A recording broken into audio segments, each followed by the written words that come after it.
It's Shack Together, and today is all about Star Wars. We've got Bill Lavoy here to share his generous take on Star Wars Outlaws. Generous in that he offers us quite a bit of insight. I am not making a judgment on his judgment. You'll have to tune in to hear his judgment. It's worth it. Today's primary segment is Star Wars or Farce Lore, where I present Asif and Bill with a character's name from the Star Wars universe, and they tell me if it's real or if I pulled it out of my galactic butt. On to story time. Today we've got lots and lots to go over. A Croc remaster, Remedy and Annapurna teaming up, GameStop retro stores opening, Yelp versus Google, Nvidia earnings reports, a slew of reviews including Star Wars Outlaws, of course, Bloodless, MEO the Smiling Man, Age of Mythology, Visions of Mana, Gundam Breaker 4, Core Keeper, and more. We wrap things up with a recap of the recent Indie World and Nintendo Direct partner showcase, and we go over all the news therein. What a packed episode. Thanks so much for being here, and let's kick it off. Here we go. Hey guys. Hey. I think I'm ready for a change in my game life. Yeah. We've all got these 4K monitors. We have all these high fidelity displays in our lives, and even heck, the dang Steam Deck has a display that maybe doesn't get pushed by the lacking hardware, you could argue. And I have this nice display, and I'm sick of these fuzzy popped in textures on my PlayStation 5 and of course on my Xbox, and I can't help but think it's time to really power this 4K display and see what 4K looks like. What I'm trying to say is, I've never been a PC gamer. I've played a computer game or two in my life, of course. I played StarCraft, etc. But what would it look like to just dive in 2024? Can you help me get there? It would look like heaven. It would look like heaven. Would it cost a heavenly amount? Yeah, a brief cursory Google search made me feel like I'd have to spend, I don't know, $5,000. Does that Did sound you try right? PC Part Picker by chance? No. That would imply that I've really looked into this. This was cursory is the right word. You were looking at gaming PCs that are prefab? Prefab, yeah. And I don't think I would do prefab, but it just gave a decent indication. Mm-hmm. Yeah, so what are we talking here? Well, your quality of life would improve. Okay. Your carpal tunnel would get worse. Well, assuming you have any. I don't have any, but let's just assume I'd play the same games same time. I'm not grabbing a PC so that I can play Civ or something, right? Right. So I don't know. I don't think the mouse usage would go up necessarily, but quality of life improving sounds good. I like that. Here's the question. Yeah. What's a game that you would what's the game? What game are you I want to play that on PC instead of X or, whatever? That's a great question. I would say most of the AAA stuff that I have been attempting to play on Steam Deck has pushed me into this headspace. Mm-hmm. And you know that I'm very critical of maybe I should just say that I hate it, the Dragon Age Inquisition, but that game is 10 years old. Yeah. And I'm like, wow, in the 2 or 3 frames per second I'm able to look at this, it's stunning. So what would a modern game with proper hardware look like? It's I don't even know what that, I'm that out of the loop. I think I've thought of one, and I think you liked this game last year, if I remember correctly. Baldur's Gate 3. There you go. Yeah. That plays way better on a good PC than it does on a console. Sure. So that would be one example where you're just like, wow, this is way better. I know you play Rocket League. I do. I have an ultra-wide monitor, so Rocket League supports ultra-wide resolution, but it also supports frame rates I think up to 144 hertz, which nice.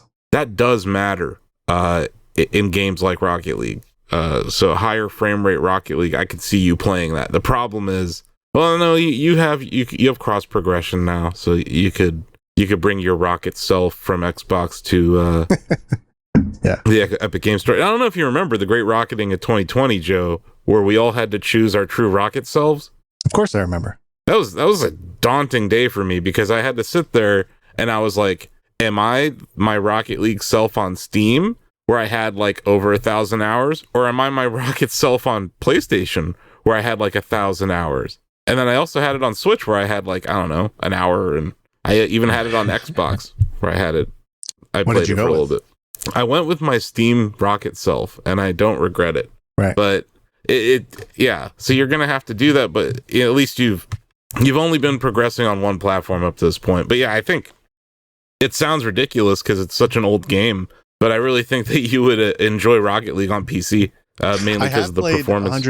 I've played 120 hertz Rocket League on the Xbox, and so I'll have to pause you there and say I don't know that would be the tipping point because I'm already doing but the Baldur's Gate 3 is compelling as an example, just of something like I have it on PlayStation. I just didn't like how that went in the 3 hours I spent on there. It's also your input, like not with everything, but with Baldur's Gate 3, I have no question that it would play better, at least for me. I mean, maybe someone would disagree, but with a mouse and keyboard, just for anything that has inventory management, like a mouse and keyboard is always going to be the way that I would rather go. So like with Baldur's Gate 3, like clicking and dragging something with your mouse is easier than with a controller.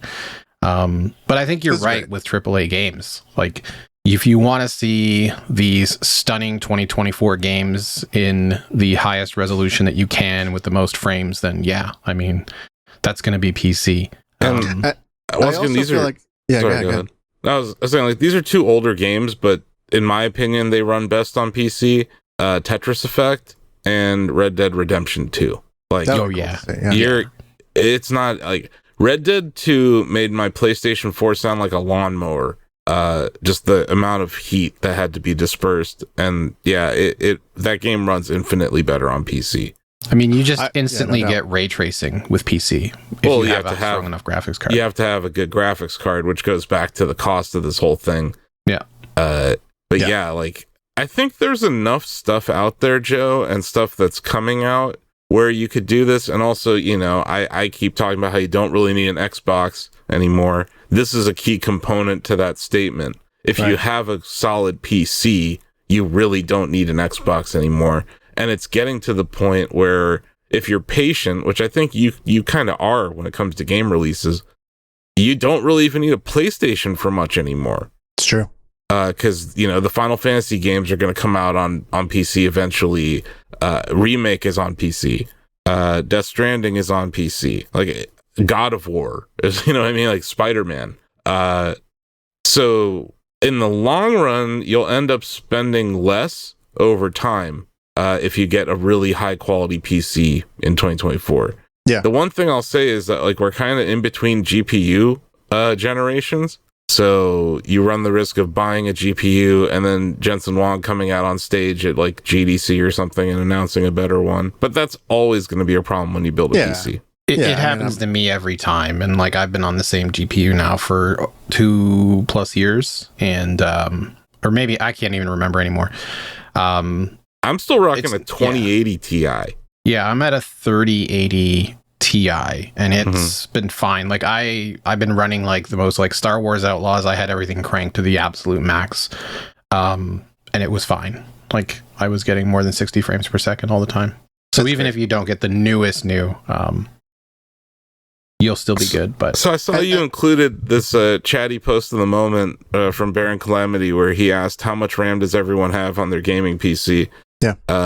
I replied to this thread and I said I had 64 gigs, which I do, and all of it was being used by Google Chrome.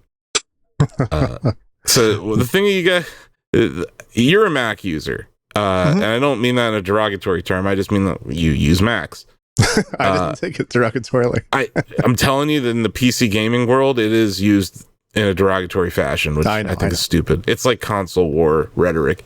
But there are aspects of Mac OS that are still leaps and bounds ahead of Windows.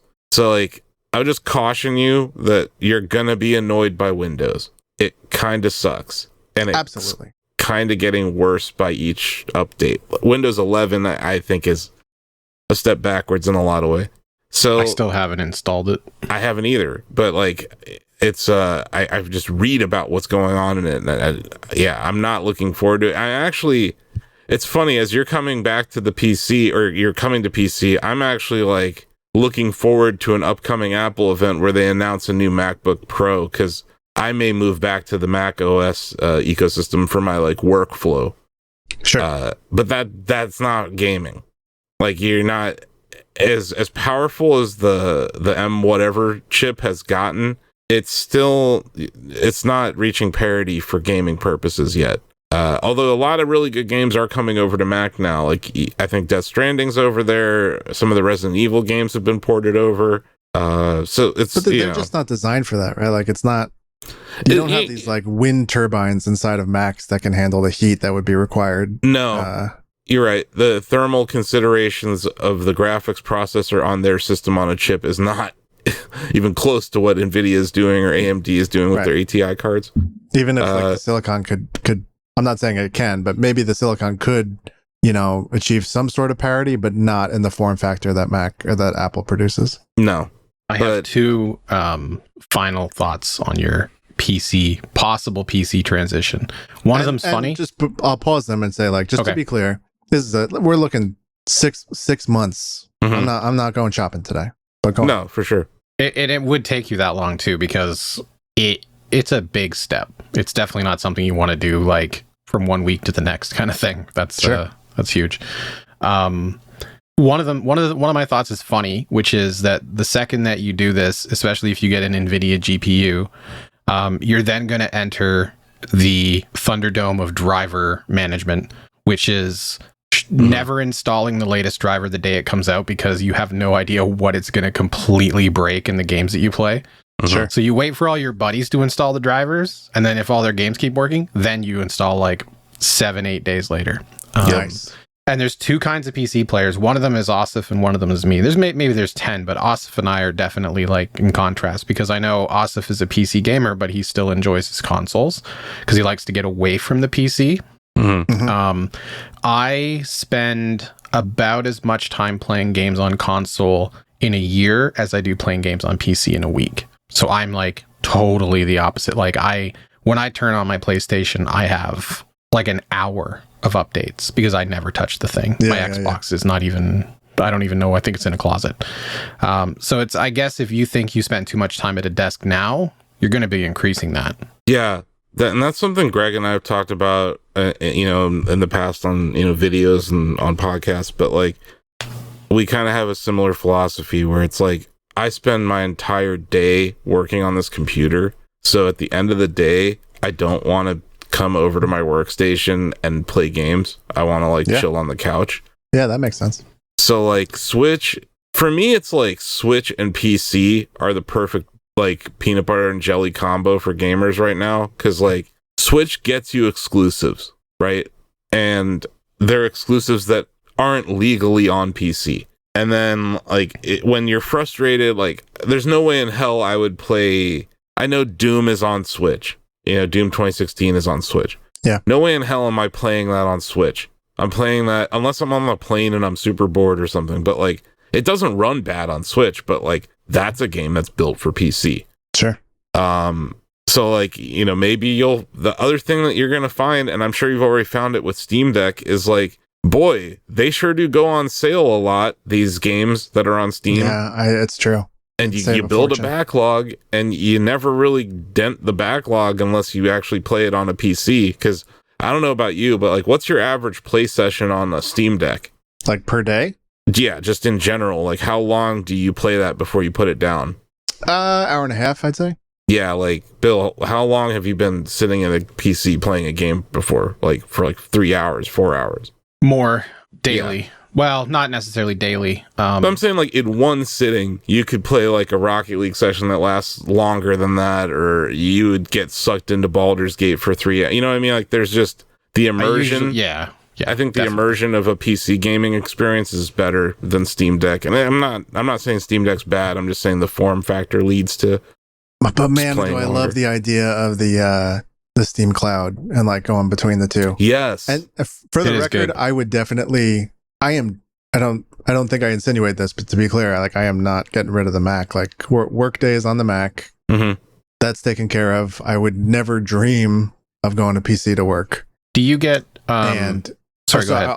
All the point of that is that the PC would probably go in the TV room or like where, wherever I want. So yeah, he's going to plug it into his big screen, which is it's definitely a way to play. it's It might strange, be a though. good solution, actually, because it gets you out of the office. But as long as you have some like a way that you can, you have a way that you can use the mouse and keyboard comfortably, obviously. Yeah, I'll figure that out. Yeah, but I was going to say that because the way that I get away from the PC is like Asif knows, like when hockey season is on, when the Leafs start playing, I'm like, okay, I'm going to watch the Leafs. And then I'm out of the office for like 3 hours at night or whatever. So that's how I sort of like can come back and spend more time at the PC playing without being here for morning till night. Sure. But I'm also weird in that, like, I've bought Tetris Effect on basically every platform that it's on. And I have a large amount of playtime on almost every platform. Like, it was on PlayStation 4 first, played it for 100 hours or so over there. But I have over 200 hours played on the Switch version of it. Mainly because it runs great in handheld and it looks awesome on the OLED. But also, like, it became... Switch has kind of become my default console now because of how many games have eventually been ported over there and actually run pretty well. Yeah. So it's like, my whole thing is, outside of just recently, where college football came out and it's not on PC, like, I had to, if I wanted to play that game, I had two options. Xbox or PlayStation. So I chose PlayStation. And I've actually been playing my PlayStation more lately as a result. I think it's a very good console, but you're right, not every game runs great on it. I think their first-party stuff tends to run better than the PC versions. Sure. At least at launch.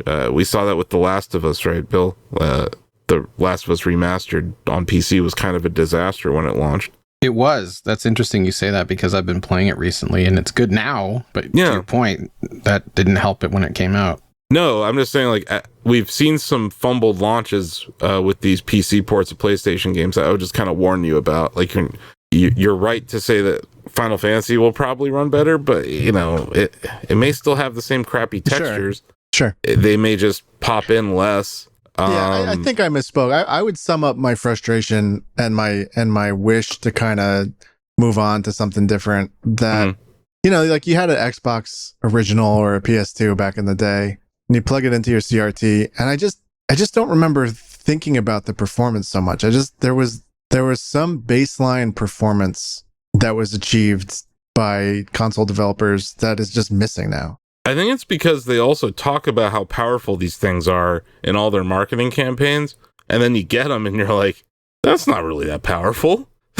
And also, the thing that you'll notice, I think the thing that's just very true is that these devices, the Xbox Series X and the PlayStation 5, when they launched in 2020, were cutting edge computing devices. They were top of the line, especially for their price. But then almost immediately, PCs evolve every year, and they get faster and more efficient, and faster and more efficient, and cheaper, right? NAND gets cheaper, and RAM gets cheaper.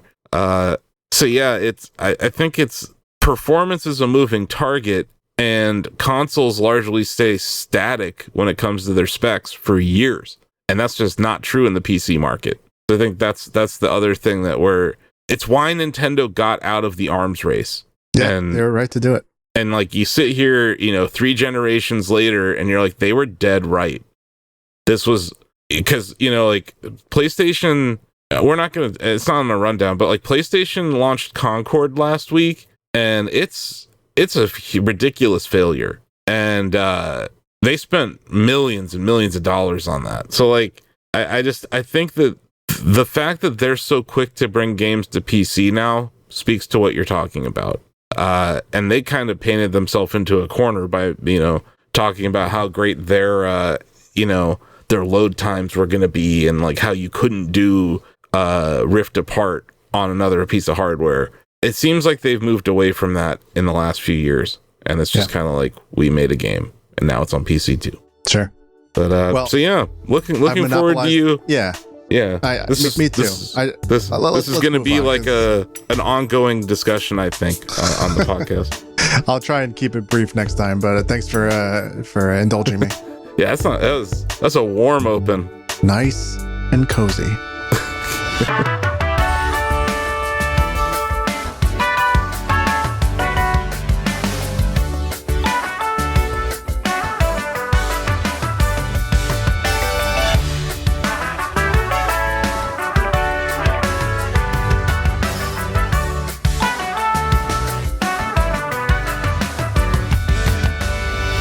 You're listening to Shack Together, a Shack News video game podcast from a podcast galaxy far, far away.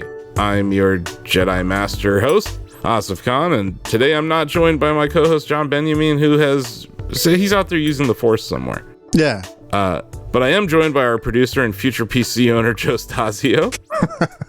Hey. And managing editor, Bill Lavoy, who actually played some Star Wars. Hey, how are you? Good. Bill, we, you know the question when we start this podcast.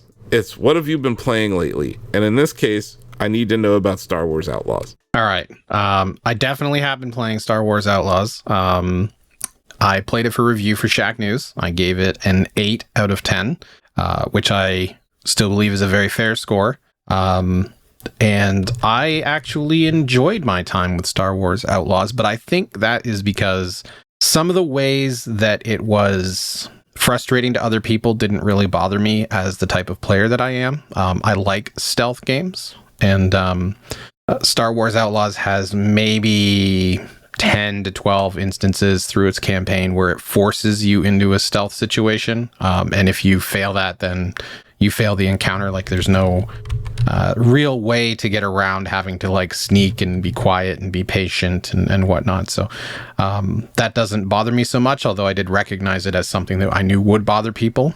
But Star Wars Outlaws overall is just a really great game, guys.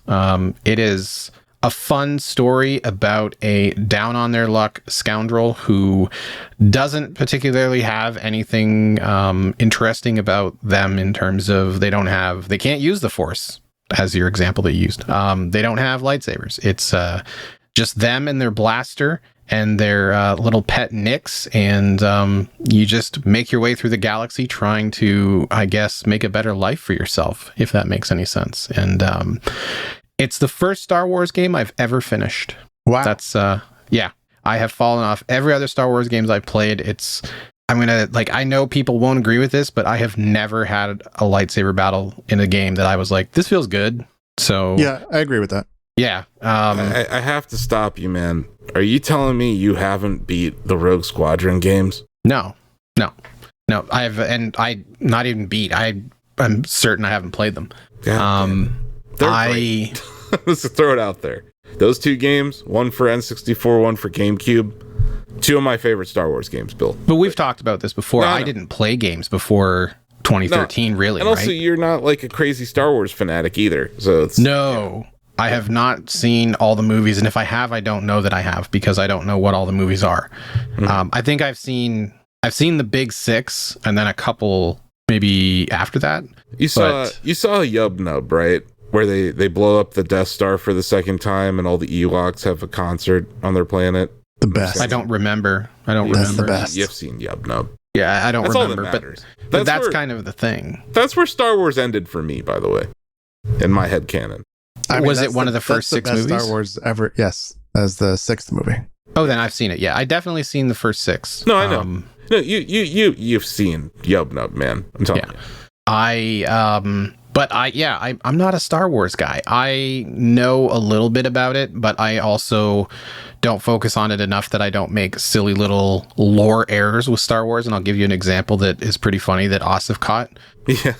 I was writing my review and I referenced fights against X-Wings, like space fights against X-Wings. And he's wait. I replied to Bill, I'm like, are you a bad guy? I knew immediately. I was like, oh, no. Okay, right. I know what I did there. But like, that's how easily that my Star Wars knowledge can get away from me is I forgot that X-Wing was good guy and TIE Fighter was bad guy. But yeah, the that's good why thing I get paid the big bucks. Yeah. What's amazing is that other people edited that and did not catch it. So that was fun. I'm a huge nerd. That was funny. Yeah. But you don't have to like Star Wars to like this game. It has Locations that are really cool, the cities, the hubs, places that are busy with like lots of NPCs and they've got little treasures to find. And I kind of compared it to a very light Uncharted vibe, in that sometimes you get into locations and you're doing some parkour and some grappling, and you're exploring areas that haven't been touched in a long time, and that was kind of fun. And it does have, I wouldn't, a little Assassin's Creed, but not really, and only because of the way it's set up. Like, you're stuck on like one tiny little planet when you start, and it's kind of like the prologue is very similar to what Assassin's Creed would be. Something I noticed, Bill, is it's like graphically stunning, and it is. Especially in the cinematics. The cinematics are gorgeous. And I didn't talk about this in my review because I really didn't want to write a 2,500 word review. And it's just become par for the course now for Ubisoft games, which is great. But again, like, accessibility options are off the chart. You can tweak just about everything in that. Colorblind mode, explorer mode to highlight things in the environment that you can interact with. You can change the difficulties and even like lower them, in different and unique ways to sort of like tailor the experience to what you need. So they did a really good job there as well, as usual. It is beautiful. I think I beat the main story in like 17 hours, maybe. But I didn't like the open world at all. Wow. Yeah, I'm an open world guy, and I'm a little bit of a snob with them. Yeah, Joe, this sounds like our personal nightmare of a game. Like, it's got... I don't know, are you much of a Star Wars fan? I am. The hesitation is because it's been ruined recently, but... Sure. Yeah. I mean, like, I guess the reason I ask is because, like, how many times do they need to tell a story that takes place in Tatooine? Yeah. It's the most boring planet in the entire universe, and everything happens there. And it's just like, of course they had to go back there because Jabba the Hutt's there. I get it. Right. But, like, just enough. Sure. Can we go to there's got to be a cooler planet to talk about in the freaking universe than Tatooine. I mean, my thing is not even about cooler or less cool. It's like, you're telling me that, like, Tatooine is the center of this universe? Like, yeah. Right. That's the more unlikely. Like, I don't care that it's boring or what, it's just unlikely that so much action and so many pivotal things would happen there. Yeah, no, for sure. But also, like, it's a freaking desert planet, so of course the open world's going to be boring as crap once you leave the city. But, like, right, that's just annoying. That's just like, that's copping out a little bit. But it is cool that they at least give you different planets and different biomes to interact with. But they do, but like, this is not like, I don't know map size because there's like, I don't remember exactly how many planets, like 4 or 5. Yeah. But they're not large. You can get, like, I don't know, you can probably use your speeder to get from one end to the other end in, like, if it was a straight shot, like 3 minutes. But game design and level design, like, nothing's a straight shot, right? But they're not that big. And it is true, like, once you leave the populated areas, like, you can get on your speeder, and if there's like a quest marker like a kilometer away, when you get to that quest marker, it's probably whatever's there is going to be interesting. But there's really no reason to just get on your speeder and explore. Yeah, from what I read, it just seems like there aren't many emergent gameplay opportunities in the open world, and that seems like a huge miss. That's something I know people crap on Death Stranding a lot, but like, Death Stranding has a ton of that. Like, just random stuff that happens to you while you're traversing the world. And I think making a game that's devoid of that is why it's that when I read that, I'm like, I'm not interested in playing this game. No, and I always compare things, and I don't mean this in terms of quality, but like, just in, like, obviously, like, Tears of the Kingdom is another good example of emergent gameplay and things just happening as you're exploring. But Red Dead Redemption 2 with like random encounters and whatnot. Yeah. There's like, if that happens, and like, it's not like I didn't go into the open world. I mean, I spent lots of time there. You travel around them quite a bit in order to get from point A to point B to do the story. I can't remember anything that happened to me when I was in the open world where I was like, oh, that's neat. Like, not one thing. So I have to ask this because it's a Ubisoft game. Is there a trailing mission? A trailing mission? Where you have to like track someone and like follow them around? I don't remember that in the main story. There is... Is there an escort mission where you have to like help an NPC? Ugh. Yeah, there is actually, and like, I don't want to spoil it, but there No, is no. their mission where you go undercover. And you escort someone, and it's one of the better missions in the game, I thought, because this game ends up doing the same thing over and over again. And it's like when you're in combat, it's fun. It's fun to use your blaster, and it's fun to use Nyx, your companion, to like attack enemies and steal things and whatnot. But it just ends up being the same kind of loop over and over again.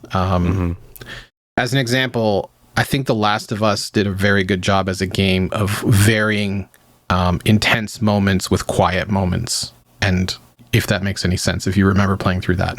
Oh, sure. This game doesn't do that. It's always just, it always goes to the same way, like the same place, right? Like it's always this, you sneak around and then eventually, no matter what happens, like you get caught at some point in a cinematic and then you have to make this daring escape kind of thing. And like, it's always going back to the same well there. So why 8 out of 10?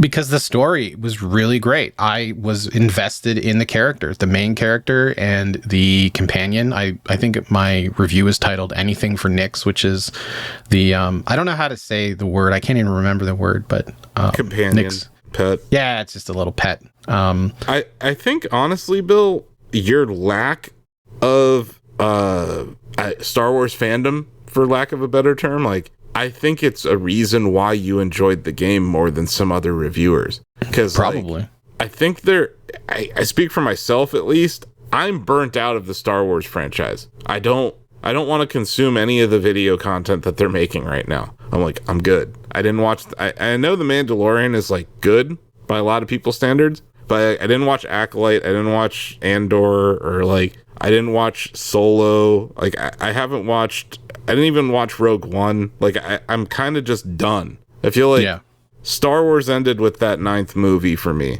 And I understand that there's, like, a quest to make more money off of the IP, but, like, I just don't care about stories in this universe anymore. I will say that this is a better take than most of the crap we're seeing from the television and movie side, in that it's, like, it's not a Jedi story. It's a story about a smuggler that lives in that universe. And I think that's honestly a more interesting take than we're seeing from a lot of the other, games and videos and other stuff that's come around in this universe recently. Andor notwithstanding, of course. I haven't seen it. I guess it's interesting. I don't care about space politics. Andor is not even Star Wars wise some of the best TV I've ever seen. Mm-hmm. And I'm a hater. I'm a Disney Star Wars hater when I'm saying that. No, I get it. Like I said, is it possible to spoil the 9th movie at this point? Like, everyone's seen it, right? There's 9. I just watched it 3 days ago for the first time. Okay, I'm not going to spoil it. Yeah. I will say this actually made me curious about going back and checking out more Star Wars stuff. I would recommend finishing the 9 movies. Like, just finish that Skywalker saga. I've definitely seen more than 6. You probably saw the 7th one. Yeah, you probably saw the 7th one, The Force Awakens. Probably. Yeah. And then there was this extremely divisive one called the only good one, The Last Jedi. Oh my God. Oh, I might have seen that too, actually. See, like I said, extremely divisive, The Last Jedi, which Joe likes. So the only good one.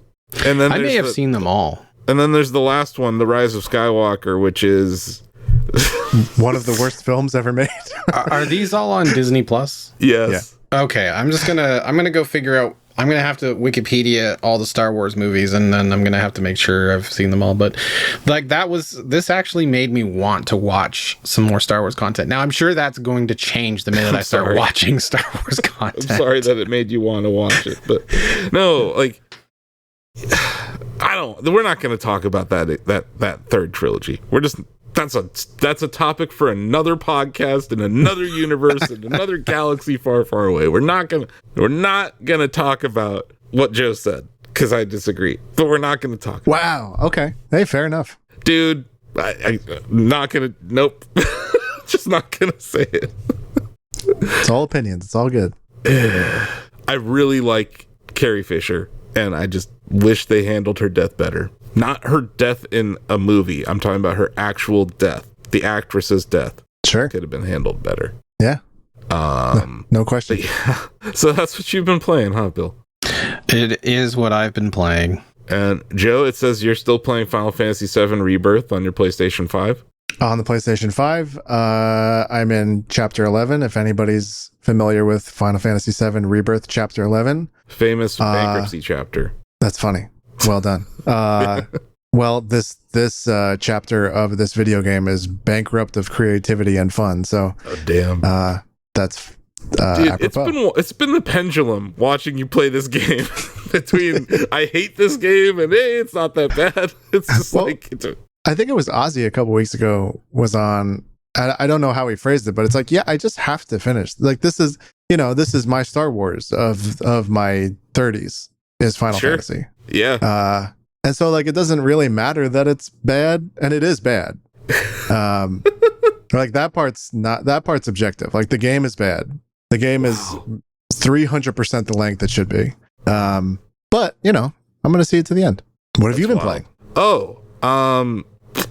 So yeah, I installed the game. I fired it up. I didn't play it, but it's not really in our news rundown. But Valve dropped, or I shouldn't say they dropped a game, but they acknowledged a game that was in like early alpha testing. It's called Deadlock. It's a third-person shooter MOBA with 4 lanes and 6 players on a team. Sounds like Smite. Kinda, yeah. But they already have like 22 heroes in the game. They have some really, I think, cool names and designs around the characters. There's a robot with a bow tie, so I'm in as a result. But I will say that the reason I haven't played a game is that an average match takes almost an hour to play, and I just don't have that time. But I have watched gameplay of it. It seems interesting, and I just think, hey, Valve is making a game. We should pay attention to it. Yeah, we love that. So yeah, we want to encourage Valve to make more games. I'm curious why now kind of thing, but yeah, if I get around to playing it, I'll talk about it more. But right now, it's just kind of on my radar from, we're creating content videos, and we've written some guides about it. And, it's, I think it hit about 100,000 concurrent players yesterday. So it's not even out. It's just in this it might even be pre-alpha at this point. Like the assets in the game are not final. But the game seems interesting. I think that they may want to consider offering a different mode with a smaller team size and maybe a shorter match. Because this was my complaint. And they're different games because one's first person, one's third person. But this was my complaint with Valorant. I'm like, I don't have time to play that game. It's too long. Yeah. Deadlock is out. Joe, when you get your PC... I'll send you an invite so that you can play Deadlock. It does not have controller support right now, which is a bummer for me because I don't really like playing keyboard and mouse games, especially in third-person shooters. I kind of prefer controller. So yeah, that's the game that I thought about playing, but I did end up playing F-Zero 99 this week. No, I don't buy it. I know. So I have a lot. I'm gonna hit these updates very quick, but I have a lot of updates in my progression, my individual journey in F-Zero 99. So I'm placing top 5 a lot. Last night I was playing. I had the lucky ranks thing. My first 5 ranks were a 6th place race, a 64th place where I died on the last lap. It was pretty heartbreaking. 39th, 5th, and 3rd. The 3rd place finish was on Red Canyon 1. That's my new best rank on that track. I had a 4th place finish on Whiteland 1 Mirror Track. That's my new best rank there. And I had an 8th place finish on Red Canyon 2, which was a new best rank for me.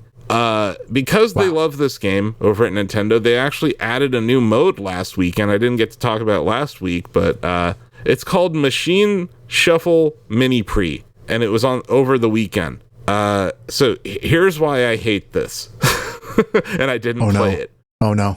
You can't choose your vehicle. Yeah. So if I played it, I could have been like Captain Falcon or Pico or Dr. Stewart, and I hate those punks. So no way in hell was I playing this mode.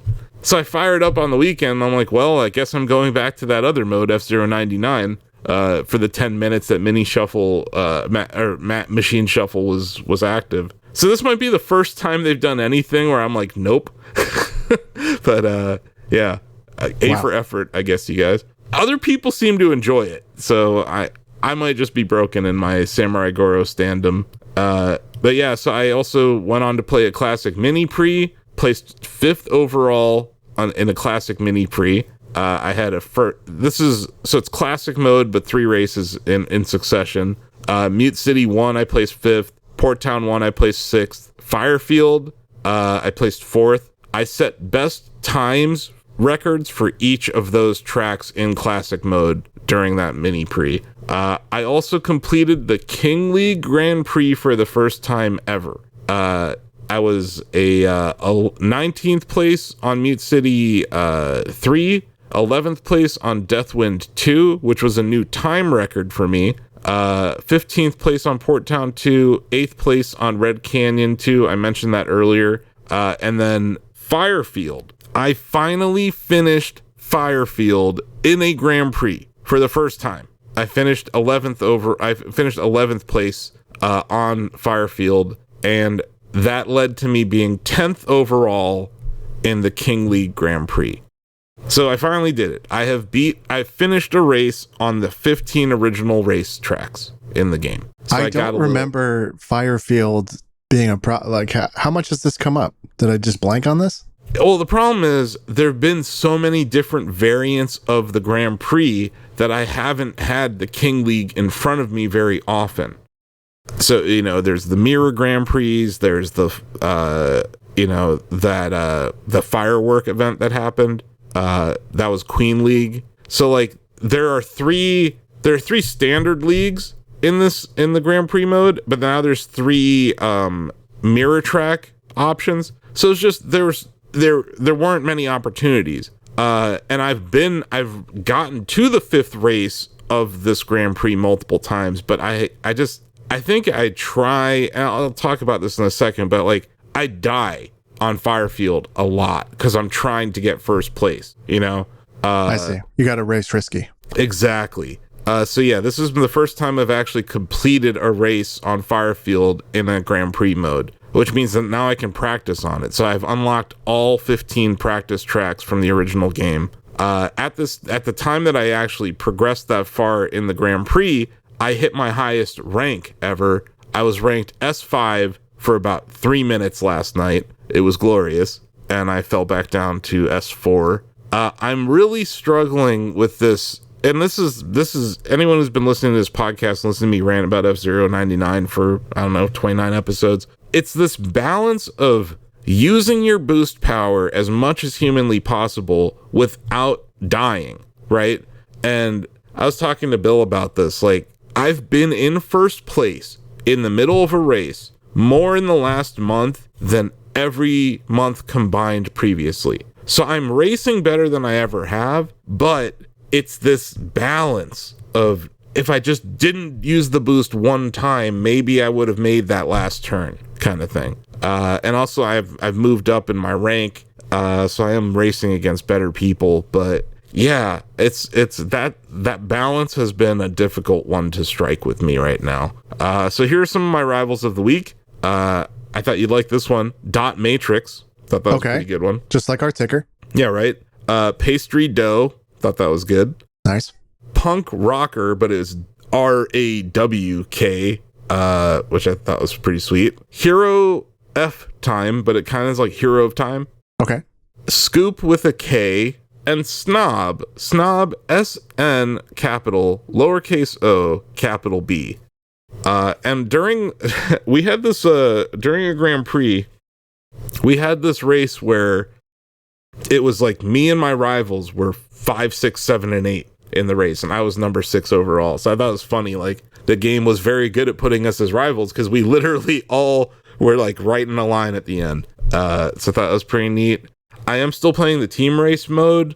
I am very frustrated by it because the times where I'm kicking ass individually, my team sucks. And then the times where I may die in the race or something, I end up winning because my team does better. So it's been frustrating. And I said this in my review, and I just want to restate it because clearly Doug Bowser listens to our podcast and he has some say in Nintendo. I want the ability to queue up with friends, like a team. If I could if me and 9 other people could join forces and actually go matchmake, that would be fun as hell. Yeah. Now, I don't know if I have 9 friends who will play F-Zero 99 with me, but I'll figure that out if it comes down to it. But yeah, I am showing up first place in a lot of races in team mode, in classic mode, in F-Zero 99 mode, whatever mode you're throwing at me, I'm showing up in first place. I think I'm going to probably get a first place on Port Town or Port Town 2. Big Blue is obviously one that I feel strongly that I can do that on. And I'm just going to throw it out there. Firefield is my favorite level in this game. It's great. It is challenging as all hell. It's a long race.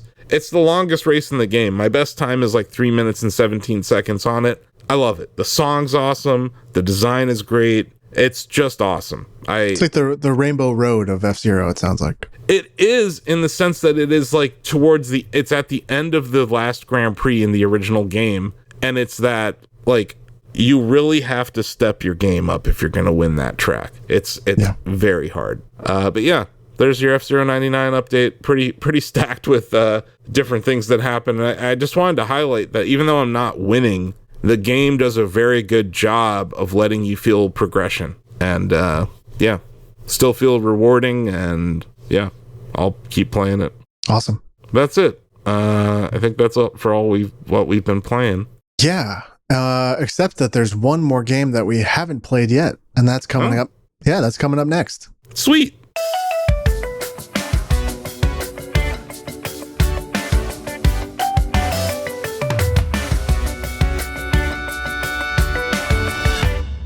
Everybody's favorite segment, Star Wars or Farce Lore.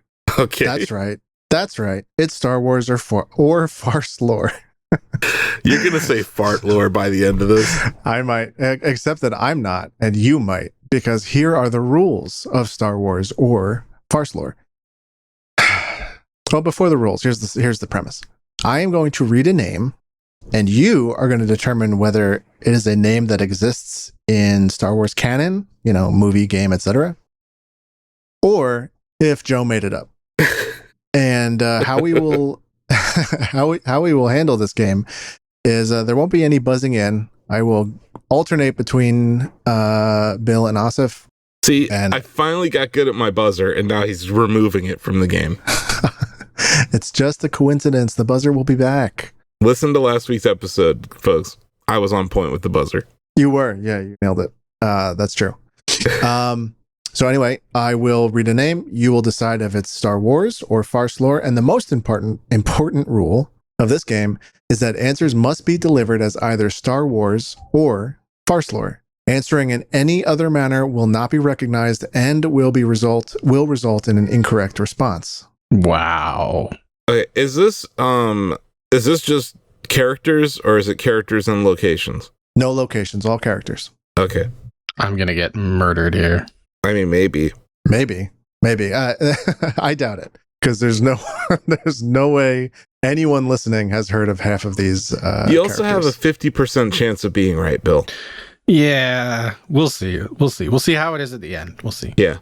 All right, here we go. And remember the most important rule: there are only 2 possible responses from either of you, so please adhere to my mandate. Mm-hmm. First up is Asif, and here we go. Okay. All right, Asif. Lobot. Lobot? Mm-hmm. One word, Lobot. Farce Lore. Incorrect. That is real. From where? Well, I don't have all that ready to go. That's a different segment. We can follow up with that if there's any real thirst for that information. That guy? Okay. I know what he looks like. Okay, there you go. Fine. Okay, I'll allow it. Bill. Bazine Natal. Farce Lore. Incorrect. That's real. Asif. Hebo Cyst. Hebo Cyst? Yep. Farce Lore. That is correct. I made that up. Bill. Yaddle. Farce Lore. Incorrect. That is real. I know nothing. Asif. Max Rebo. Star Wars. That is correct. Bill. Jackson. Say it again. Jackson with 2 X's as opposed to a CK. Jackson. I'm sticking with Farce Lore forever.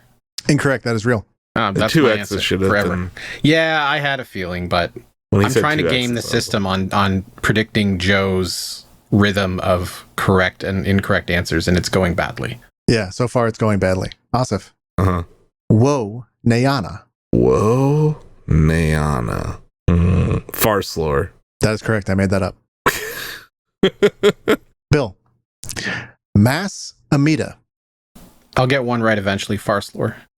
Incorrect. That is real. Asif. Aura Ringo. Aura Ringo. That sounds... I'm going to say Star Wars. Incorrect. That is a name I made up that is meant to sound like the Aura Ring, a popular wearable. Wow. Well done. Aura Ringo. That should be a character in Star Wars. Oh, sorry. There is a character named Aura Singh. Okay. That inspired it. That makes sense. That was tricky, Joe. Yeah, I got you. Bill.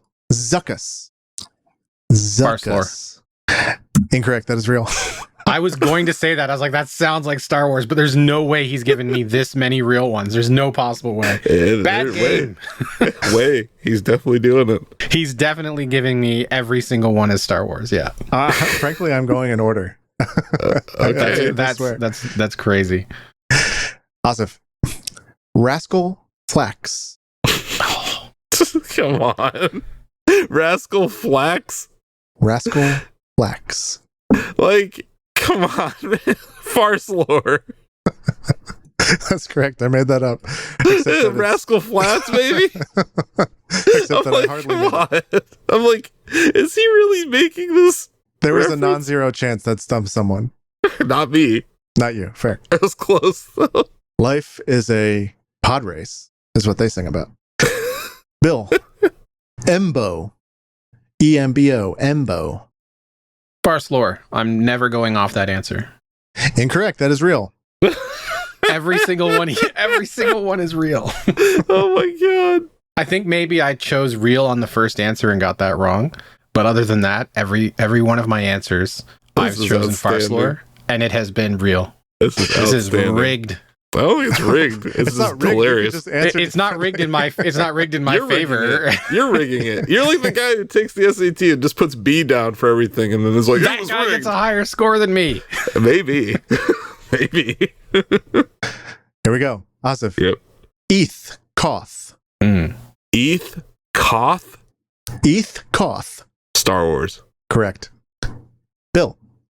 Meek Renly. Meek Renly. I'm in a position where if I go off the answer that I've been giving you the entire way, the one time I do it, it's going to be wrong. I'm committed to the bit, and I'm going to say Farce Lore. You are correct.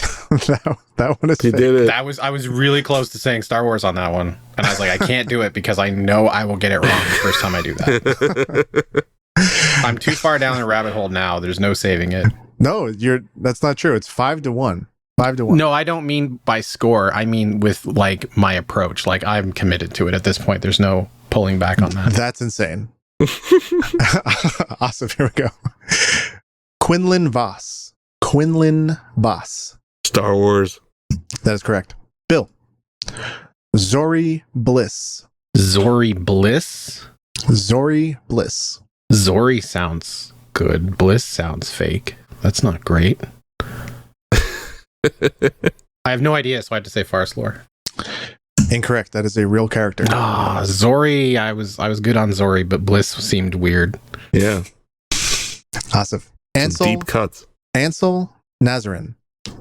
Ansel. I think I beat that guy in Destiny. I'm gonna say Farce Lore. That is correct. I made that up. Yeah. I was like, Ansel. I don't remember Ansel. Bill. Mm-hmm. This is a droid name. EV-99. EV-99? Not 99. 9D9. 9D9. Oh. Star Wars. You're correct. That is a real droid from Star Wars. Really? The D, it was the D, yeah. There's the D. Okay. I don't know, it just seemed like it seemed intricate, so the name. Oh, I know this robot. Asif. Hondo Onaka. Hondo Onaka. Farce Lore? Incorrect. That is a real character. Okay. Hondo Onaka should. Yeah, I was gonna say Hondo's a great name. Hondo is a great name. It may have been a great name that Joe pulled out of his ass for all I know. Yeah, give me some credit. All right, Bill. Ennis Cantor. Farce Lore. Is this a common character? I don't know. No, you're right. You're right, Bill. You got it right. That's great. That was so good. He's a basketball player. He's a former. I have heard that name before. Oh, that's dangerous in this game, because if I had remembered that I'd heard that name before, I would have said Star Wars for sure, because I have no context of where I'd heard it. Imagine it is cancer in the Star Wars universe. That was good. That was a really good one, Joe. Holy shit. The best thing is that I got it right, but maintain my humiliation by having no clue who that is. That's awesome. The only thing that matters is your victory. Yeah, you got it right. Yeah. I think you're still in this. It's 7-3, Asif, and I think there are enough left to match at least. Here we go. Okay. Asif, Depa Balaba. Depa, or perhaps Deepa Balaba. I'm going to say Star Wars. That is correct. As soon as you clarified the pronunciation, I was like, yeah, it's real. I suppose that is a bit of a hint, but we'll see. Bill, Stax Arwata. Stax Arwata. Arwata sounds good. How can you tell me how Stax is spelled? Stax. Star Wars. Incorrect. I made that up. Damn it. Arwata. I was even good on Arwata. Nah. He's got like a pod race criminal sounding name, I thought. Definitely. Right. Next up is Figrin Don. Ooh. For me, right? Yep. Figrin Don. Say Farce Lore. Incorrect. That is real. Bill. Mastic the Hut. Or perhaps Mostic. Mastic the Hut. Mostic the Hut. You clarified, so I have to go with the rule of if you don't know your own fake, it must be from Star Wars. Incorrect. I made that up. Wow, you made up the fake. Wait, wow. I think throwing the hut at the end was pretty tricky. But yeah. That wasn't what got me. It's when he seemed unsure of how to pronounce his fake Star Wars character. I was like, it must be real. Yeah. Okay. We have 4 left. I think I won, but let's keep going. You definitely won. Asif. Shock T. Shock is spelled Shaak T. Shock T. Star Wars? Correct. Bill. Riff Tamson. Riff Tamson. Farce Lore. Incorrect. That is real. What? How do I spell that? Tamson. I feel temporarily vindicated in that Asif was also confused by that. I mean, this is a deep pull by Joe. That's Bill, all I got. He's a deep pull. Sorry, Asif, your final question has arrived. Sure. Moralo Eval. Moralo Eval. Farce Lore. Incorrect. That is real. I posted a picture of that guy. Yeah. The shark guy. What game is that? I don't fucking know. That looks like Old Republic MMO to me. Yeah, I think it's probably KOTOR. And the final question goes to Bill. Bill. Lonzo Ball. Lonzo Ball. Farce Lore. That is correct. Yeah, I saw where you were going with that one. Another basketball player. Yeah. No, that one I had. I had that one. So that recent Lonzo picture is I a posted. very Star Wars name. That's Lobot, by the way. Yeah. Oh, There he is. When I saw who you were talking about, I was like, God damn it. Who would know that guy's name is Lobot? I don't think he even says a word. Is that episode 5? That guy? Probably. Like I recognize that image, but like, yeah, he's not like he has no he's from consequence. Empire. Yeah, he's definitely from Empire. Wow. Well, guys, what a great performance. I am surprised that Asif took this so handily because he also did not recognize any of the names, but I guess you start to speak Star Wars a little bit the more you watch it. I recognize names. Not all of them, but Not all of them. But it's like you know what they should sound like is I recognized 0 names. I recognize both 0. Lonzo Ball and Enes Kanter. That's true. Okay, I recognized Lonzo Ball. Yeah, but no, you had some really deep pulls there, man. That was. Hey, I will say I did get a higher score than the last time Asif reviewed Madden. Yeah. I think you would have done better if you participated in the first half of the game. No, I wouldn't have, because I had no clue, honestly. So it was like every guess that I made except for the very last one was 100% of coin toss for me. That's true. Okay, fair enough. Well, thank you both for playing. Another victory to Asif, 9-4. So handy win for you. I'm surprised you questioned my Star Wars knowledge, though. Did I question it? You're like, he didn't really know. I'm like, yeah, I did. I knew some of those. Joe's gonna quickly learn that I know about 4 topics in the world, and one of them was Fallout, and we burned that. One of them was Destiny guns, I think, right? And we burned that, didn't we? I think we did too. So now, yeah, we're down to like 2 more games where I have a fighting chance in the history of like, the long dark trivia. Yeah. That's it. Daisy. You do the long dark, or you do, okay, maybe I've got like a dozen things, but maybe Battlefield. Maybe, I don't know. I bet you Battlefield would be a really good match between us. Yeah, I think it would be way closer than what we've done so far. Because I haven't played a lot of the old ones, and I bet you have. Mm-hmm. I am old. We will have you back, and we'll see how you fare next time. But in the meantime, we have a billion stories to get to, so let's head over to story time.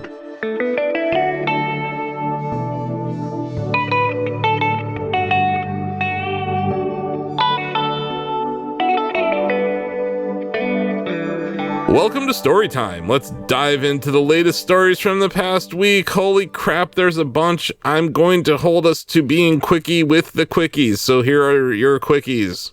Trademarked. Take This Mental Health Charity is at risk of closing down. This is a very cool charity that kind of works in conjunction with PAX a lot of the time, where they have these like chill out rooms at conventions. They also do a bunch of other stuff for mental health awareness, and they're the clinical director and psychologist for the charity, Raphael, Dr. B is what we call him.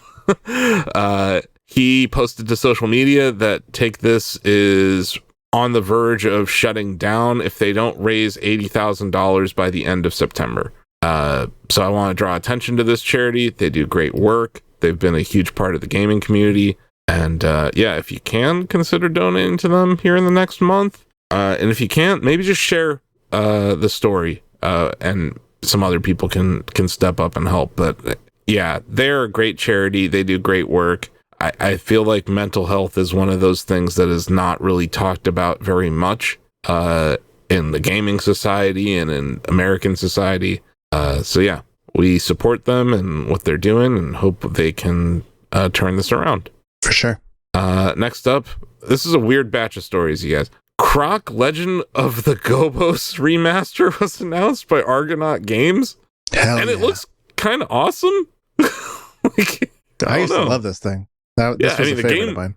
The game was great, and it looks like it looks like a great remaster. What exciting random news. For sure. But yeah, check out the trailer. It's up on the Shack News social platforms. Also, it's on YouTube. So you can just search for it at Argonaut Games. Yeah. Looking forward to that. Yeah. Remedy and Annapurna are partnering for film and TV adaptations of both Control and Alan Wake, and Annapurna will co-finance the development of Control 2. That's awesome. That second bit is more surprising. Yeah. I think Remedy, they work with publishers a lot of the time. I think with Alan Wake 2, they worked with Epic Games publishing. Yes. Yep. So it's just they're moving publishers, and Annapurna's got a hot hand right now, man. They are, I don't know. I really like their taste in games and companies that they work with. Speaking of tasteless companies, no, sorry, that was not a great transition, but here we are. GameStop. You know what they're going to do in the year of our Lord 2024? They're going to open up some retro locations, because that's what was missing. And what does that mean exactly? Boy, You want to hear what retro means? It's going to be something depraved. According to GameStop. Okay. NES, fine. Super Nintendo, yep. Game Boy Advance, yeah. Game Boy, for sure. N64, okay. Nintendo DS? Wii? Wii U? Wii U? Wii U's retro? Okay. GameCube? Xbox, fine. Xbox 360, okay. PlayStation, sure. PlayStation 2, fine. Dreamcast, okay. Genesis, sure. Saturn, sure. PS Vita? What? And PS3. Okay. That's what they're gonna have there. I think something sinister is being like this seems like not a great business idea, but it's something that I would want to check it out. So I don't know how to square that. You're intelligent and you're gonna like look up comparative pricing, right? Right. And here's two things that I've heard already about this platform or these store locations. They are not checking the validity of the cartridges that they're reselling. So people are selling basically ROMs that they are repackaging in cartridges to GameStop, and then GameStop is selling those to people as if they were not fakes. Yikes. That's a huge problem. And it's like, it requires, like, I don't know, you have a local video game, like a used video game store in your town or somewhere. Nearby, yeah. It requires a level of testing and knowledge to really be a reseller of used gaming products. And no offense to GameStop employees, I just don't think that they're adequately trained for this, and they're not being instructed to reject anything. So they'll take whatever, they'll pay you whatever, and then they mark it up. This would be something if this wasn't the GameStop model from 10 years ago that failed. Like, What are we fucking doing? This is your fucking idea? This is what you're going to do? And where does the inventory come? Like, what are they just buying up eBay listings for now? I mean, I think the hope is that people will sell their retro game stuff to them, then they can resell it at a marked up price. But how does day one, like, what does opening day look like, though? Probably pretty fucking lame. But anyway, these are quickies. Fuck you, Ryan Cohen. On to the next one. I like this story. Yelp has filed an antitrust lawsuit against Google for search and marketing manipulation. This is about Google nerfing search results. It's about everything that Google is doing that is anti-consumer. The door was opened by the Department of Justice with their recent case. But yeah, I don't disagree with anything Yelp has said here. They said, for 20 years, Yelp has focused on our mission to connect consumers with great local businesses. Today, we filed an antitrust lawsuit against Google to address their anti-competitive behavior and protect consumer choice. Its monopoly in general search, which Google was recently found to have illegally maintained through exclusive multi-billion-dollar arrangements with browser makers, device manufacturers, and cell phone carriers, allows it to control what consumers see and where they see it. This dominance has given Google tremendous power over adjacent markets, including local search and local search advertising. Go Yelp. Yeah. Can't believe I'm rooting for Yelp. Look, we all have a complicated relationship with Yelp, but in this moment, go Yelp. Yeah, sure. I agree with everything they're saying, and as a website that can't afford to sue Google, I got my foam finger out. I am cheering for Yelp right now. Which is weird. I do think that Google may get broken up. It seems out of all the big tech companies, they're the one who, like, not only are they a monopoly, they're like acting really shitty.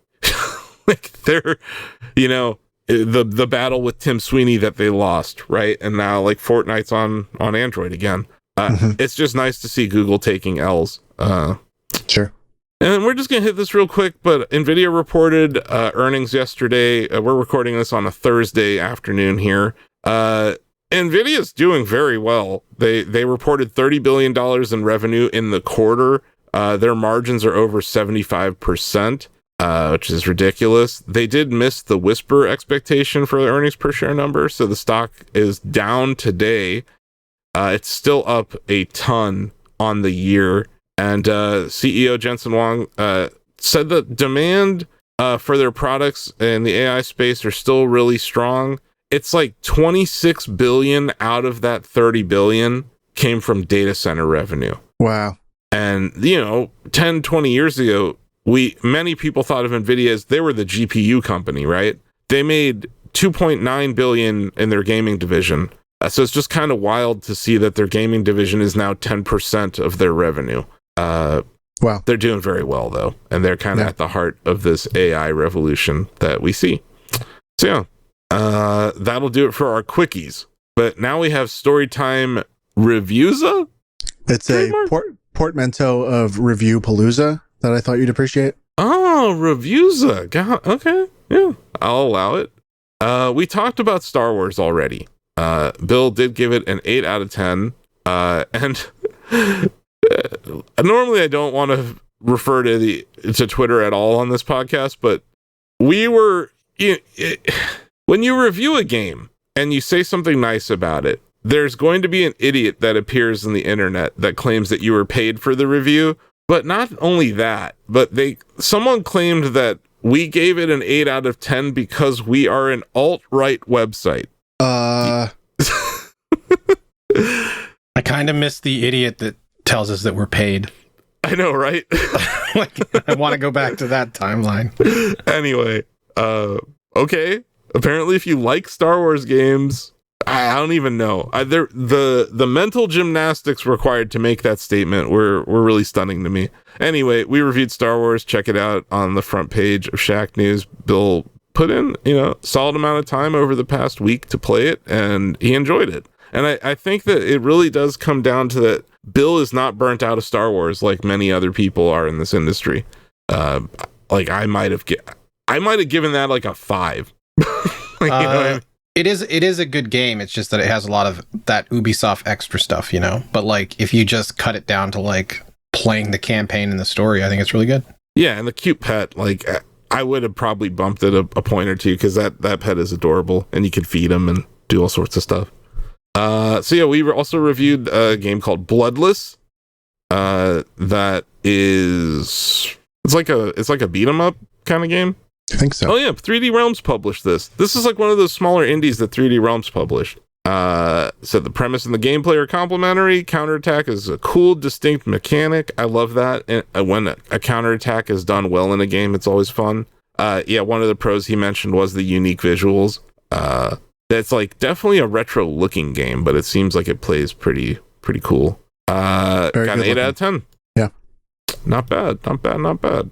We also reviewed Emio, the Smiling Man Famicom Detective Club, which is a lot of words in a row. Are we going to find out who's behind the creepy bag-faced guy? I hope so. I hope that's the end of the game. Yeah, right? And it was me. Nintendo's really been doing some interesting stuff with the marketing for this game. This is how I know we're in year 8 of Nintendo Switch. This game came out. TJ gave it an 8 out of 10, said phenomenal mystery full of twists and turns. That's what you want from these games, right? Is an interesting mystery story. Tried and true investigative system. Think provides a good hint system. Character animation dialogue is excellent. Music accentuates the narrative perfectly. There's a feature called Review. It's like, it kind of, if you're taking breaks in between play sessions, it gives you like an update of what you know so far. It's kind of like that board that you had in Alan Wake 2, which is cool. Some of the cons, some of the decisions aren't really meaningful in the game, and I think that kind of takes away from any style game like this, but it's hard to make a bunch of branching narrative paths in games like this too. You can simply poke options until one works for the most part. So that's more that trial and error nature of a detective game. And I don't think that's unique to this game. I think that's something this whole genre deals with. And then, he said the game is kind of slow to start also, but interesting. And it's also like, I think it was one of the original developers of Metroid made this. So it seems like it was like a passion project that got pushed over the goal line because it was the last year of the Switch and they needed some games kind of thing. But maybe I'm looking up the price. I think this is cheaper, right? The $50. Yeah. Is it a $50 game? Yes. Yeah. I mean, yeah, that's cool. But yeah, I think a lot of people had nice things to say about it. And it's just different. It's an M-rated Nintendo game on Switch. On to the next one.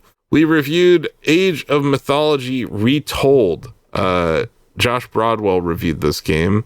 Gave it a 7 out of 10, but he did have quite a few negatives. Lack of strategic options in most battles. That seems like a negative for a strategy game. Relies heavily on aggressive play styles. I kind of like that, just based on how I played StarCraft and the other games back in the day, or how I am always trying to start a nuclear war with Gandhi when I play Civ. Most of its much touted balance changes are hard to notice. That's kind of rough. And they put some content behind the DLC, which he found was negative. I didn't realize this was an Xbox first-party game. Yep. But it is. Yeah, the Age of is a Microsoft franchise. I don't know. Yeah. Oh, so you're telling me Age of Empires and Age of Mythology are kind of related? Are you being facetious? No, I honestly didn't. I missed the entire Age of Mythology franchise. Yeah. Yeah, it is. There's like Rise of Nations, I think, was another like Millennium. So these are all in the same universe, kind of. I don't know that I would say that, although I don't exactly know. But they were just like late '90s, early aughts RTS games that are of a certain ilk. Mm-hmm. That as I understand it, people just miss this version of it. It's like I think it's a little less combat driven compared to like a Command and Conquer. Yeah. But again, I'm talking out of my butt. But all right. Well, anyway, there were some pros. He said using god powers and legendary creatures in battle is a blast, and varied objectives keep missions feeling less dull, which is an important thing. But yeah, 7 out of 10 of Shackney is not the worst game, not the best game. Speaking of maybe one of the best games to come out this year, Donovan reviewed Visions of Mana, or Mana. Got a 9 out of 10 at Shackney. He was glowing about this game. Said the charming characters, rich story and world, challenging combat, gorgeous art design, and beautiful original soundtrack. He did say exploration is a bit dull, and the cinematics are locked at 30 FPS on PC. Boy, howdy, do a lot of people talk about how many frames per second games get these days. I don't really think 30 FPS matters in a game like Visions of Mana, but maybe people do. It's an action game. Yeah. It looks great. It does. Like, just visually stunning. I'm excited to see this universe kind of keep expanding, because it was pretty popular in the SNES days, and then I think in the last 10 years it's seen a bit of a not a reboot or anything, but it's just kind of a resurgence of the IP. I personally get ill at about 30 FPS now. Wow. Yeah, I don't know, man. It's just I never used to. It's just I came up in the N64 era, man, and I was playing games at 10 FPS, 9 FPS, and enjoying it. So it's at this point, I think I benefit from the history of playing games, but I don't care. It's when a game can't hold 30 on a Switch that I get annoyed. Sure. That's annoying. But if I think PlayStation has done a good job of this, where it's 4K 30 or performance mode 60, and sometimes they're both 4K. They just one has different effects or whatever. I do like playing some of these games at 60 when I can, but I don't think it's a deal breaker, especially in a cutscene. I understand why you would point that out, though. More reviews, because we're in Reviewza, trademarked. Gundam Breaker 4 is really good. It looks fun as hell. Lucas White reviewed it also. Lots of customization options, really good combat, and just fun multiplayer. He did say that the storytelling was kind of lame, but you should expect that from a Gundam game. Sure. We're fans of Gundams, and mechs are eating well right now, between that mech game that's, I think, Mecha Break, which is still in beta right now, and then Gundam Breaker. It's a good time. There was even the hell was that game last year? Wasn't there an Overwatch type Gundam game? Anyone remember what I'm talking about? No, I don't. Overwatch, like a team. It was called Gundam Evolution. It came out 2 years ago, but it was it was the 6v6, but you had Gundams instead. Wow. It was actually kind of interesting, Joe. It played more like Overwatch than Overwatch 2 does. But it had terrible balancing, and it's kind of dead now. Moving on, though, we reviewed Core Keeper. Timo reviewed that for us. Got an 8 out of 10 here at Shack News. Easy to pick up and play, cool progression, fun boss fights. Too many crafting stations, and enemy AI is a bit easy to exploit. This looks like one of those traditional, like, 16-bit top-down sort of adventure games. But yeah, it's pretty neat looking. Good art. It has some cool enemies. Yeah, definitely has some great art in it. I'm interested. Core Keeper. And then last but not least, I had to add this because somehow Joe missed this review yesterday. No, this hit 4 hours ago. That's how I missed it. Oh, okay. That. Whatever. I can't keep track, man. There's too many damn reviews. There's a lot of... It's reviews. I know. Uma Moose. I don't know how to pronounce this. I'm going to sound like an idiot. Pretty Derby. This is a game about racing, like female characters racing and playing different mini games. There's like a slam dunk contest. This looks ridiculous. It's you remember Pocket Card Jockey earlier this year? Of course. It's like, what if they made Pocket Card Jockey with a bunch of anime ladies instead? Yeah. What waifu derby by the looks of it. Yeah. Heart pumping action in each game mode. Surprising mechanical depth for a party game. As charming as the anime and mobile game, this is already pretty successful on mobile. Gold Ship's Grand Adventure is addictive. The negatives are that there's only 5 game modes, only 1080p resolution on PC, so this is not a reason to build your new PC, Joe. Damn it. And the campaigns are a little short. But yeah, if you like random, just very strange party games, this is the one to pick up this year. But what a wild week for reviews. Hence, Reviewsa. But wait, there's more. Oh no. We have a longie, and it doesn't involve me ranting about Elon Musk. Hooray. Nintendo dropped an Indie World Showcase and Nintendo Partner Direct back to back on Tuesday, right? Yep. So, boy, did they announce some stuff. I guess we'll start at the end. Yakuza Kiwami is coming to Switch this year. This is the first Yakuza game to make its way over to Switch, which means that most likely all the other ones will at some point too, right? Yeah, the only thing is that 0 is the first chronologically. And I was wondering, did they put Kiwami on here because it is an older looking game, as in like 0 maybe wouldn't have run. Yeah. So I don't know about all the games coming. I'm not sure about that. Well, I'm saying this is year 8 of Switch. They're going to bring these out to like the next. Yeah, fair. Yep. That's all I'm saying. It's like next Switch. Next Switch. Switch next. Switch next. God, don't call it that. Whatever you do, Nintendo, do not call it that. But yeah, cool. Happy to see more games coming to Switch. Not sure this would be the best way to play it, but it is coming there. We got to talk about this Tetris, though. Tetris Forever gathers 15 classic games into one historic package that Asif will buy at full price like a sucker. Yeah, this looks great. Digital Eclipse is kind of on fire right now, Joe. The stuff they're doing is awesome. This is going to come with one of their in-game documentary videos.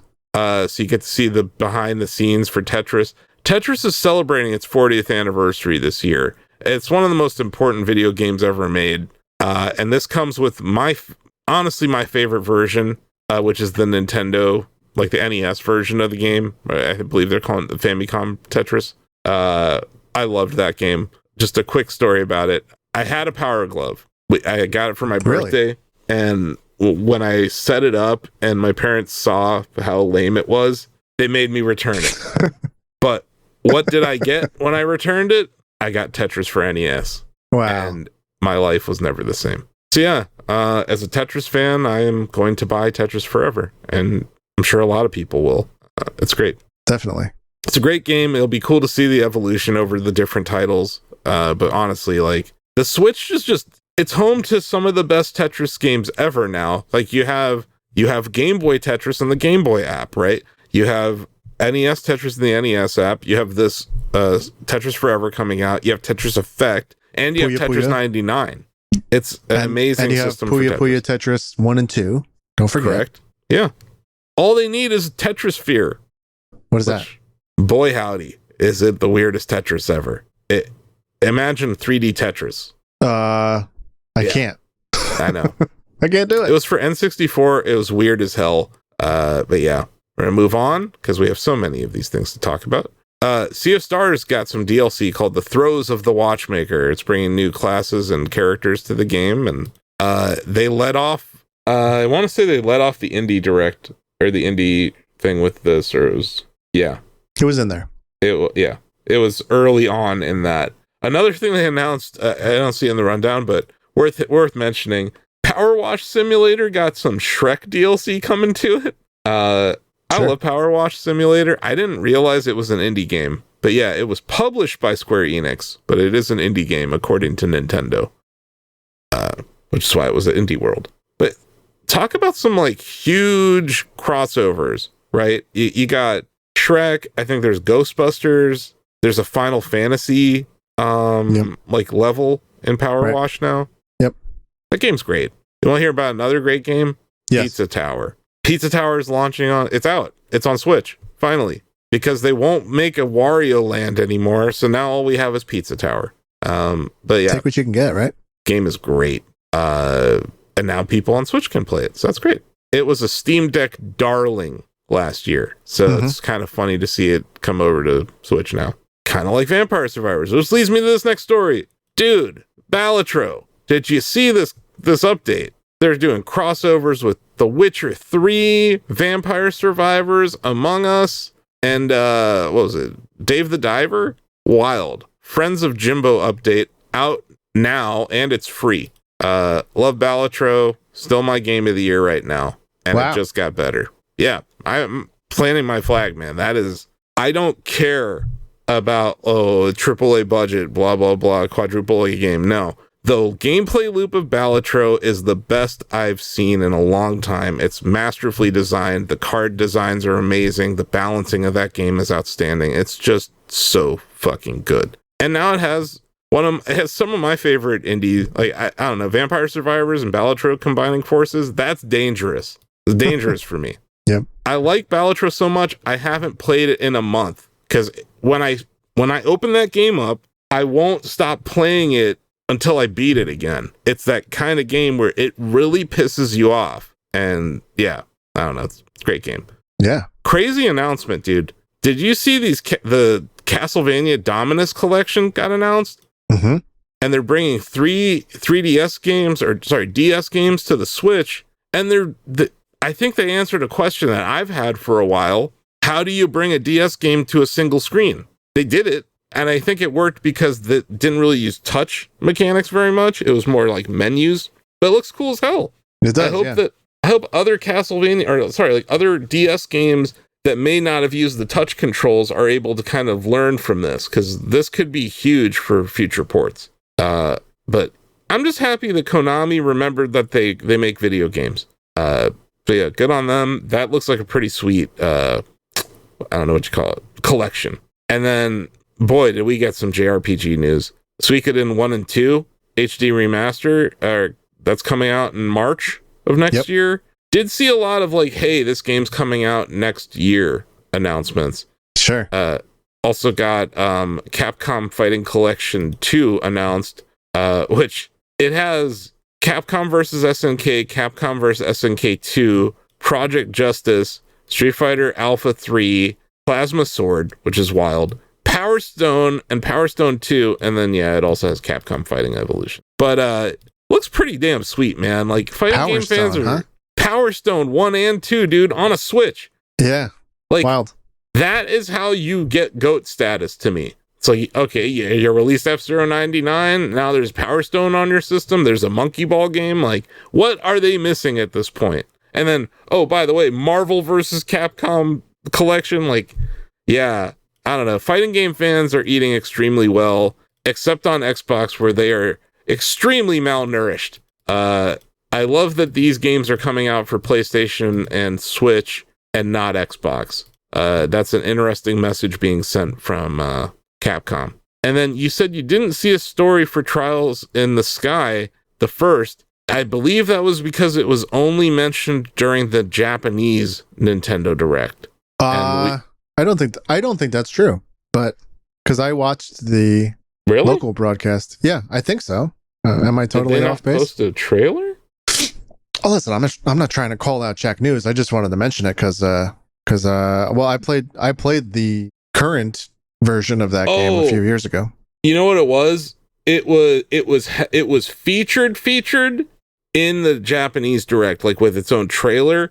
It was part of they had these 2 wrap-up videos. One where it was like, here are games coming out this fall, here's the holiday lineup. I think it was put in one of those reels.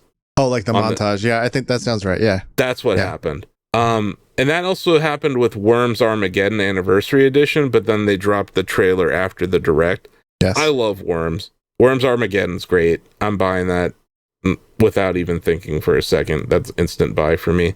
Yeah, there was quite a few JRPG announcements. Also got a very strange SpongeBob SquarePants game where it's like Patrick Star, but it's Mario Odyssey. Hey, I ain't complaining. People, I can tell you, you know who was complaining, Joe? Everyone on Facebook was very mad about this. About what? What is there to be mad about? They were mad that there was a Patrick Star game. I don't know, man. I'm here to report. I'm not here to explain why they act the way they do, but they were mad about that, which seems insane. And just looking at like what trailers got viewed the most on their channel, it looks like that Castlevania news is pretty huge. 344,000 views on that trailer, 140,000 views for the Marvel trailer, 147,000 for that Fighting Collection 2, and Pizza Tower, 275,000 views. Wow. People are very excited about Pizza Tower coming to Switch. But yeah, other sweet indies came out on Switch. Peglin got shadow dropped there, and they announced a new Shovel Knight, Shovel of Hope DX. Yeah, what is that? Because the collection, the Shovel Knight collection, like the all the games, whatever they're called, the mini games, they're not even mini games, all the campaigns is what I'm trying to say. Yeah, that's already on Switch. So like, what is this? Yeah, and the treasure trove. I'm not entirely like. I think this is like That's a good question. What the hell is Shovel of Hope? Shovel of Hope was the name of the first campaign, I thought. Right? So it's like it's an enhanced edition. Huh? That's what they're calling it, an enhanced edition. Okay, I found a Reddit post that says, "What the heck is this?" DX adds 20 playable characters, online multiplayer, and new features like rewind and save states. Okay. I'm not hating. I love Shovel Knight, but yeah, it's not very. They didn't. I'm not buying very well. I don't know, and the trailer did not explain it well either. You're like, huh? But yeah, it was announced. And people are excited about it. Great. Good on them. But I've bought Shovel Knight enough. Yeah, I'm with you. But I'm always rooting for Shovel Knight. That's all I mean. I will never be mad at more Shovel Knight. Yeah. But I might be done buying that game for now. Sure. But I also played the shit out of it on Wii U. So different era, different time. But yeah, great. Holy crap. Yeah, I don't know. Was there anything else at the Direct that we wanted to mention? We definitely missed some stuff, but I think we hit the big ones. Yeah, My Sims Cozy Bundle. That's a thing. My point stands. Civ 7 on Switch. That's important. Oh, Fair. I do want to mention this game, Joe. Did you see the trailer for Star Overdrive? Star Overdrive. Doesn't ring a bell. I'm looking it up. It looks like No Man's Sky or Mario Odyssey, but you got a hoverboard. Oh, sure. Yeah. Yeah. That game looks cool. I had never really heard about it. It looks kind of neat. That looks like a game I would not recommend playing on Switch. Well, we'll see. It's on Steam. It is? Okay. Yeah. Is it out already? I don't think so, but coming soon, it says. This looks like a high frame rate matters kind of game. That's my instinct. Anyway, I like the art style. It seemed like an open world game that you might actually have stuff to do in it. There was a Tales of Graces F remastered that was announced. And sorry, Dragon Quest 3 HD 2D remake. We got a little look at the gameplay. I'd say that was probably the release date. I think was new. Okay, but I'm blanking on what that was. But I think it's soon, November 14th, 2024. Yep, November 14th on PC, PS5, Xbox, and Nintendo Switch. Sweet. But I think that was probably like the biggest thing we hadn't mentioned. But that's it. We did it. Oh my god, got through all the news. A lot of news. that was a lot of news, but I think it was important to note. And, you know, I wanted to take note of some of the things going on. Just, you know, the news. Obviously, Revusa was important. Sure. But then I thought it was what did you guys think of that direct? I'll let Bill answer. The big Nintendo head here. Yeah.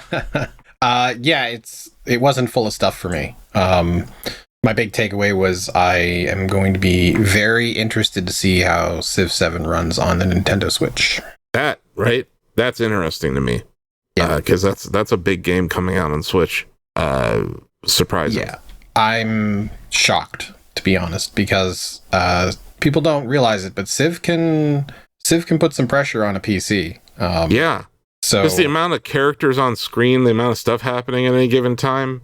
Yeah. Well, I think especially as like the games get longer and the maps uncovered and the turns become like you can take like at the end of a Civ game, you can take like 15-20 minutes for a turn. Mm-hmm. Right? That's a lot of stuff going on for a Nintendo Switch. So I'm not sure how it's going to work out, but I am interested in that. I mean, City Skylines runs on the thing, so it's possible. I think anything's possible, but I'm not sure. Oh, City's not 2, right? 2 doesn't run on anything. 2 barely runs on a beefy PC. That's another thing, Joe. Like when you get your PC, you're going to still see that certain games just it doesn't matter. They're not optimized well. I'll be too busy playing Dragon Age Inquisition to notice. or Snood. You're going to be like, oh my God, this thing has Snood. That's right. Yeah. A deep pull for those people who were in college in the early 2000s. So yeah, we did have some community notes. Let's hit these and then we'll hit the road. We've got a few questions and comments from the Shack News community, which you can join by heading over to shacknews.com/chatty or by emailing us at bill.lavoy@shacknews. Because I just give people's emails out now. That's my new strategy here. I don't think we've had too many people doing that though, so we should be okay, right, Joe? Well, I wouldn't know because the guests get the messages. To be fair though, I delete like 80% of emails I get almost instantly. So send them to me. Yeah, I'll get rid of them. We gotta make an email. So I see Haas Mom, who commented on YouTube, said even when Joe tries to give Asif a chance, Asif biffs Breath of the Wild. So yeah, I have not. I said it on the podcast that I had dishonored my family by getting that question wrong, and it was even worse because like I didn't even get the name of the game I was guessing. I didn't even get that right because like I said Hyrule Champions. That does not exist. It's Hyrule Warriors, and it. Right.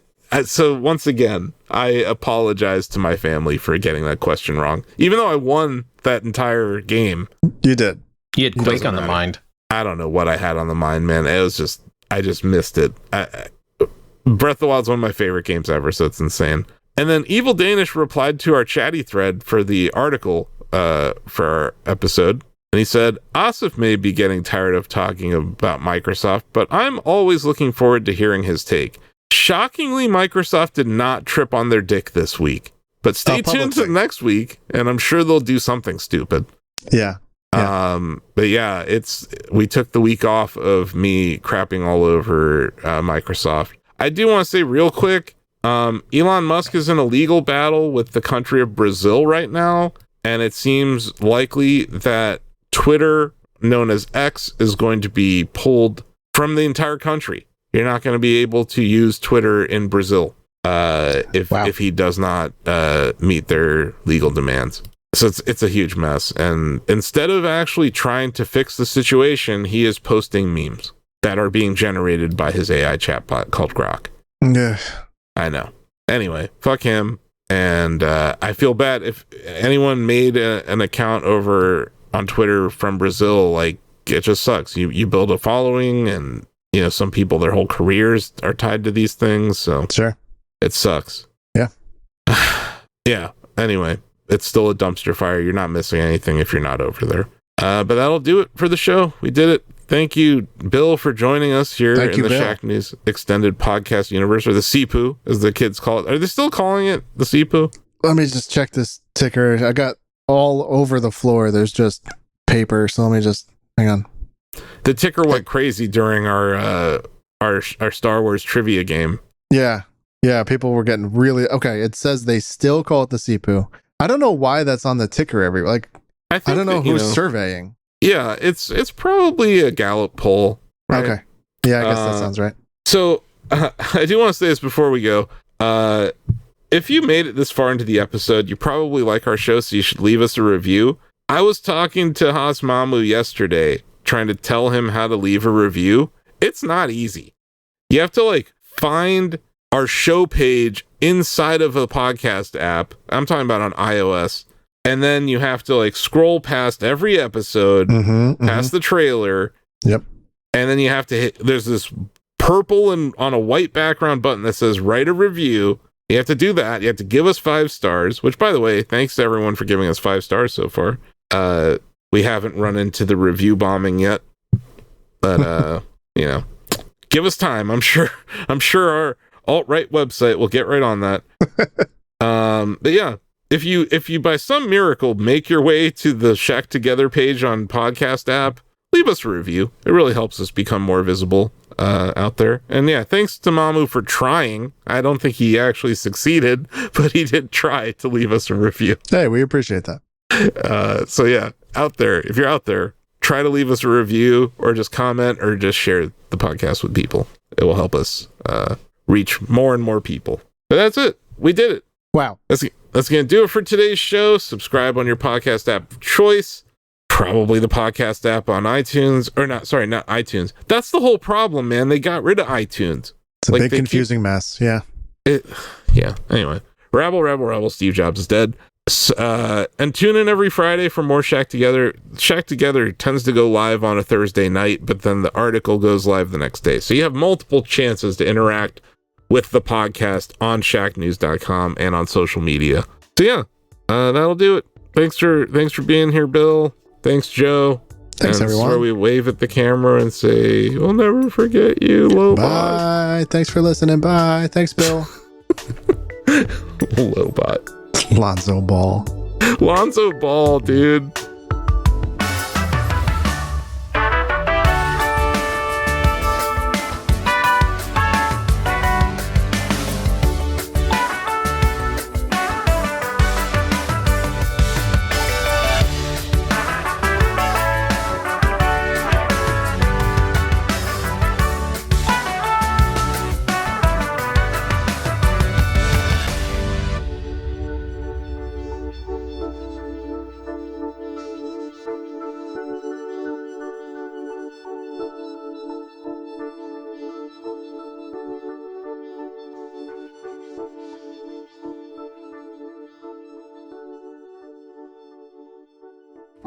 Production. Shack News is a multimedia company consisting of a variety of entertainment properties, including shacknews.com, video game and cutting-edge technology coverage with evergreen video, guide, and long-read content, providing readers and viewers with the latest reviews, previews, interviews, and news. Shack News content is readable and viewable at shacknews.com, Facebook, YouTube at Shack News Interviews, and Shack News VODs, Twitter, TikTok, Instagram at Shack News Media, Twitch, and more. But that's not all. You can play Bubbletron, our first video game. Combine 3 ideas, hit the market, and get your money hat. Bubbletron is a daily game in the style of Wordle, where players can launch a company and see its valuation instantly. Hit that high score and brag to your friends. Visit bubbletron.com to play. There is no download required, no signups required. But if you are into app downloads, we have the cutest one on the planet. It's called Shack Pets, the ultimate battle for cuteness. Swipe your pets to victory on iOS and Android in this Tinder-like app for pets. Shack News is proud to present a variety of micro products, all available for free at shacknews.com. Cortex is a publishing platform available to all of our users. Shouts is a Twitter replacement in a time where Twitter really needs replacing. And Reader, an RSS reader that won't get shut down by Google anytime soon. You can import YouTube, subreddits, all sorts of cool stuff, even podcast feeds. And lastly, all of our products are completely free to use and play, so if you're a fan of what we're doing and want to support the Shack News ecosystem, head over to shacknews.com/Mercury. Mercury offers subscribers access to exclusive Shack News swag like hoodies and VIP access to our long reads in downloadable format. It's a great way to support us. There's different tiers, and you get a lightning bolt next to your name.